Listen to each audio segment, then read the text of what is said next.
Welcome to the deep dive. You know how some concepts just feel familiar, like they're set in stone, historically speaking? Well, today, get ready. We're going to look at the day of Pentecost in a way that might completely reimagine it for you. This isn't just digging into a past event. We're exploring a pretty radical interpretation, one that could shift how you think about spiritual awakening itself. Exactly. That's really our goal today. We're diving into some deep metaphysical and allegorical insights.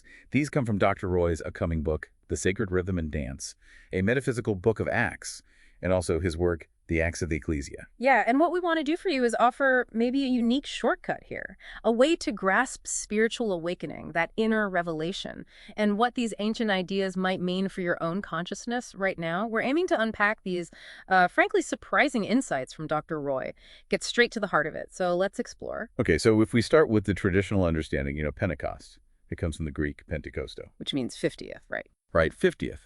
And it lines up with the Hebrew Feast of Weeks, a harvest festival, basically. Yeah. Celebrating first fruits.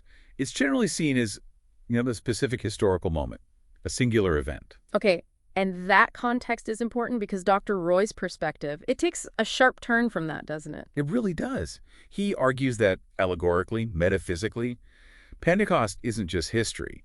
He calls it a dimension of spiritual awakening, even a harvest of understanding. That's a big shift. A huge shift from something out there in the past to something in here, an internal experience. So how does that reframe, our own spiritual journey? What's fascinating is how it fits into a larger pattern. Dr. Roy sees it as a second level of awareness in this progression. It starts with Passover, which he describes as an awareness of freedom. Okay. Then comes Pentecost, this awakening stage we're talking about. And it leads towards Tabernacles, which is about an awareness of union. So a journey, freedom, awakening, union, Passover, Pentecost, tabernacles. If Pentecost is that middle step, what kind of awakening are we talking about? What's the core experience? The core, according to Dr. Roy, is really powerful. Pentecost signifies that moment in your awareness when you begin to experience inner revelation. He actually calls it the Logos voice speaking from within. The Logos voice from within. That sounds crucial. How is that different from, say, how people might normally think about the Spirit arriving? Yeah, that distinction is absolutely critical. He's very clear. It's not the coming of a spirit from without. No, it's the awakening to spirit that has always been within. Ah, okay. So it's already there. Exactly. It's like a spiritual movement within awareness. The divine breath quickens your understanding. It fills what he calls the upper room of the conscious awareness with divine inspiration.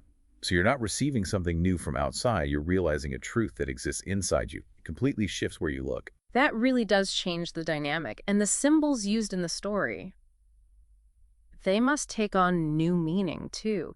Like the rushing mighty wind. That's not just weather, is it? Not at all. Purely symbolic. The rushing mighty wind, it represents the breath of God. Yeah. Ruach in Hebrew, pneuma in Greek. Right. And this is about an activating awareness of spirit stirring inside. And it's active. It shakes loose old doctrines, confusion, inherited consequences thinking. Wow, so it's like an internal house cleaning. Pretty much. It blows away the dust of religiosity, as he puts it. It awakens the mind to remember who we truly are. It's internal clearing, internal remembering, not an external storm. Okay, that makes sense. The wind clears the way. And what about that other really vivid image, the cloven tongues like fire appearing over their heads? That sounds intense. It does sound intense, but its meaning here is about illumination. It signifies the illumination of the awareness. This is where the fire of spirit consumes the hay, wood, and stubble of false belief systems. So the fire isn't destructive. No, that's key. He emphasizes fire here is not destruction, but purification and light. It burns away the false stuff, the illusions, the misunderstandings, and it illuminates the sacred truth that Jesus had taught, but which they had not previously perceived through their awareness. It's about seeing clearly. That's a really profound shift. Fire as enlightenment, not judgment. And this purification, this illumination, it leads to what's called an immersion of understanding. How does that differ from, say, water baptism? Good question. Dr. Roy draws a sharp line here. It's not with water, but with divine realization. This Yes. is like the fulfillment of what Jesus talked about, the Comforter, the Hmm. Spirit of truth teaching you all things and bringing to remembrance what was said. It's an inner saturation with truth, with understanding. An internal saturation, okay. And connecting this back, this happens when the disciple body, which allegorically represents all the visible parts of our own spirit being, becomes unified. Yes, exactly. They become unified in spiritual thought, Yeah. described as being in one accord in one place. The implication is profound. It means beginning to function out of one awareness, the divine mind. Wow. Functioning from the divine mind, what does that look like? Imagine all the different aspects of your inner world, thoughts, feelings, intentions, all starting to operate from that single, unified divine source. It's a shift from being fragmented to being whole, internally coherent. And it hints at something collective, too, the Ekklesia, the awakened community, operating from that space. Which naturally leads to the speaking in other tongues. Now, many people interpret this literally as foreign languages, but Dr. Roy's allegorical view is different again. Completely different. It's not about linguistics at all in this view. It represents the ability to speak spirit to spirit of God's eternal love for all. Spirit to spirit, how does that work? It's about vibration and frequency. It's about resonating the truth in such a way that each person's sacred self recognizes the sound of spirit within their own consciousness. He stresses, it's not about language, but about vibration and frequency. You're tuning your awareness to spirit's frequency, and each person hears or recognizes that sound in their own inner language, their own way of knowing. So it's like a universal communication that bypasses words and connects directly, core to core. That's fascinating. So bringing this all together, what's the ultimate takeaway from Dr. Roy about Pentecost itself? It's not a one-off historical moment. Definitely not. That's his powerful conclusion. Pentecost is not an event that happened once, nor is it about receiving something new. Instead, he calls it a spiritual movement of awareness. It's a dimension, a stage in our journey, where we begin to live not by bread alone, but by every word, logos, that proceeds from the breath of God within. Living by the word, the logos from within. Yes, this is the awakening to the indwelling Christ life. It's realizing our divine mandate, mission, and ministry. It's the point where we start to teach, speak, and function as comforter messengers, just as Jesus did.